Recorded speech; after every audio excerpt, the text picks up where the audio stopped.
So you've left Christmas shopping to around the last minute and you are either looking to buy something for a woodworker or you are a woodworker yourself looking to make something for someone you love.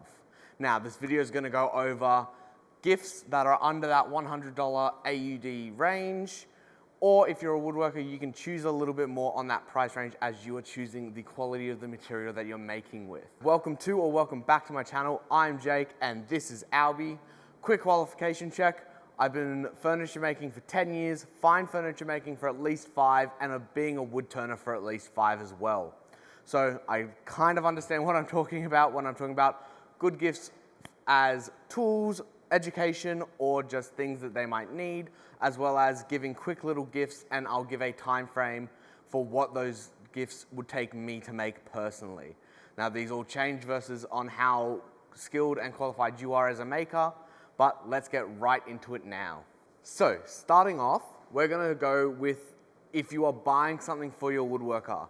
We have 3 main categories that I wanna go over. We have education, we have tools, and we have knickknacks and safety. Okay, let's first start off with knickknacky type things that a woodworker might really want for Christmas. So the first thing that I think is stellar, especially if they have a separate shop that they go to, like this, it's a shed. So in Australian summers, it gets very hot.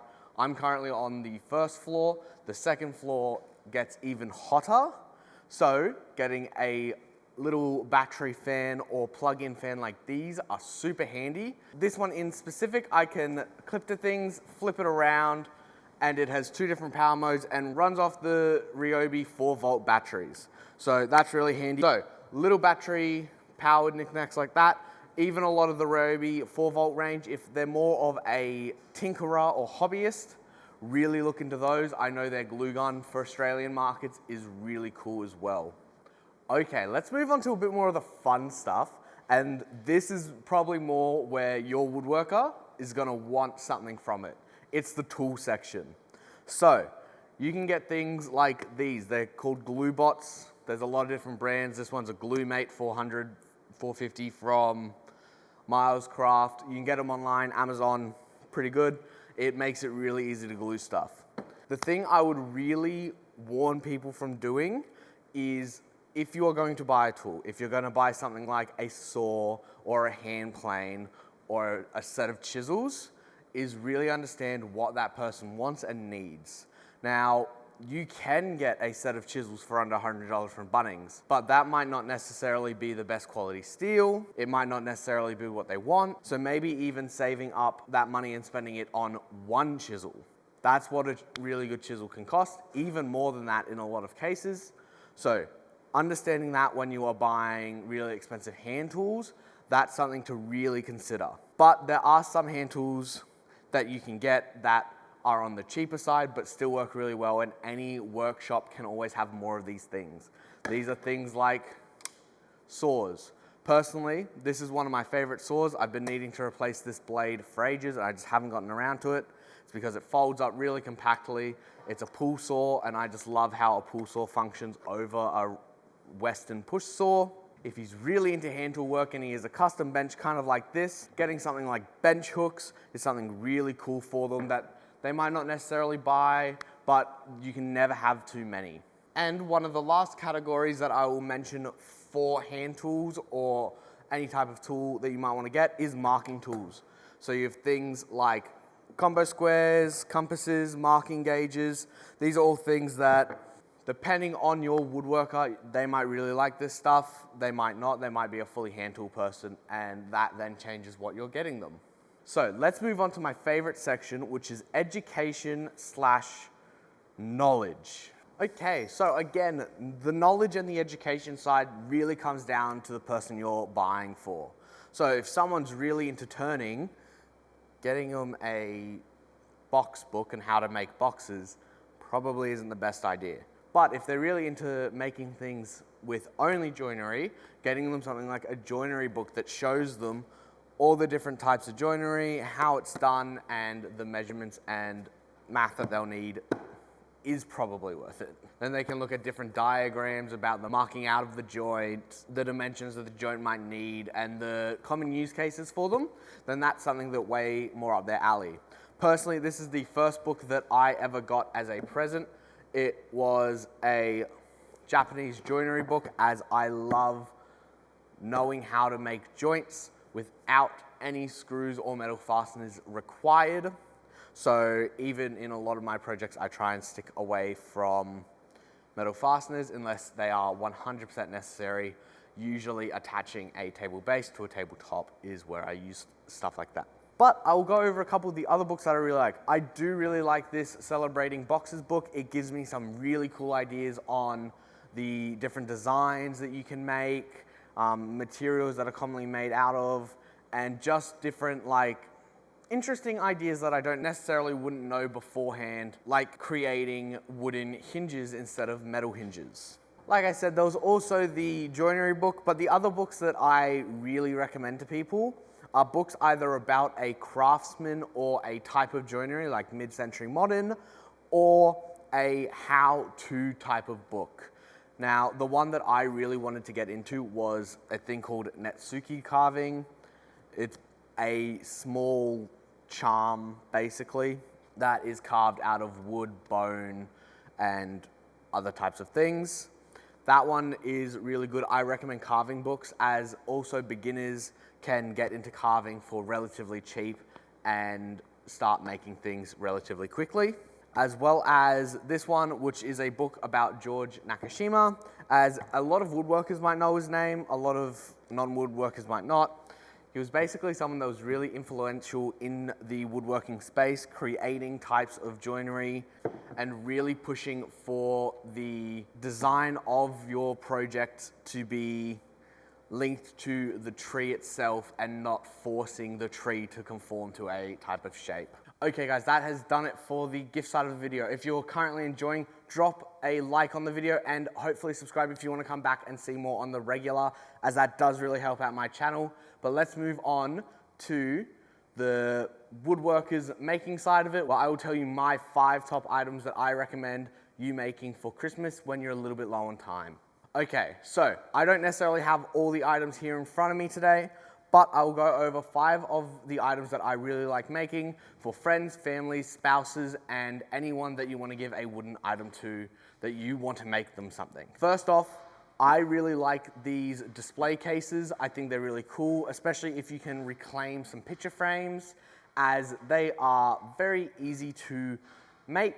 You can easily do it within a weekend and customize it entirely to the person's style. And you can even design it to specifically what they would want to put in it. Say they would want to put Lego minifigs, Disney minifigs, Labubus, whatever have you. Now, that is really cool, but this next one, doing a phone stand, is also something that is really cool as a woodworker, as you can make it a wireless charging thing. You can also be able to store a watch on it, a pair of AirPods. You can even upscale it to make it for an iPad or a book. It all depends on what the person really likes and how they use their devices. Now, personally, I'm going to be slowly designing stuff to add to a monitor stand that I made in a previous video. A lot of that stuff will be 3D printed, but there's no saying that I couldn't make it out of timber if I really wanted to put the effort in. So maybe even something like that. If your friend or partner is complaining about not having enough desk space and you have the time and resources, making a really cool monitor stand is something that you can also do. If you want to check out how I did that, click up here or here, somewhere up here to check out that video. Now let's talk about one of the more common items that we see. That is the cutting boards. Now, I think they are fantastic as a general gift. If you're giving this to your wife or spouse, if they haven't explicitly said they want a cutting board from you, maybe skip it for your spouse. But friends, family can always use more cutting boards, and that's where I recommend you giving these the most. They are also infinitely customizable for someone's space. They can look different and very individual very easily, as well as you can engrave stuff if you have a laser engraver, or potentially even a key cutters near you can engrave it for you. I don't know if they actually do that, that's just a little thought. So that's 3 items down. What are the other 2? If you are a turner like myself, you might want to turn this item, a bowl. Now this one has a hole in it, so don't turn one with a hole in it unless you want to put it on a pedestal, but turning a bowl for an entryway set of keys, or a popcorn holding device, or if you manage to get a blank that has no cracks in it whatsoever, or you're willing to fill the cracks with resin or some sort of filler, then go for it so you can use wooden bowls in your everyday life. Now, again, this is something that I don't necessarily recommend to a spouse unless they specifically say they want it, but friends, family, kids, anyone that might need an entryway bowl or just a bowl in general and it looks really cool, these are always really easy to make look good, as well as they are always functional. Everyone needs a bowl somewhere in their house to hold something. And that brings us down to our final item that I believe woodworkers should be making for friends, family, and spouses, and that is picture frames. Now, you can buy a picture frame from anywhere, and you can buy them cheap. That's not why I'm saying it. Yes, cheap picture frames aren't that good a quality. A woodworker would easily be able to make a frame better than that in their sleep. The reason I'm saying it is because you can use pieces of timber that are maybe a little bit more exotic without spending a huge amount of money, as they don't require a whole lot of material to make, or you can use something that is really special as a material. Say someone has just torn down a bunch of walls in their house and they want to keep their reclaimed studs, and you suggest that you can turn it into a picture frame for them. Now that sounds familiar. I did a Reddit reading story about that, again, up here somewhere, where I show you the entire making process while reading Reddit stories. So if you want to check out that video as well, go check that out, as it would also help with my channel. But I believe picture frames are by far the best because they are something that people will see and take notice of a lot. And if you hang them with the right picture and you get the right emotion out of your picture frames, it can mean an absolute world to someone.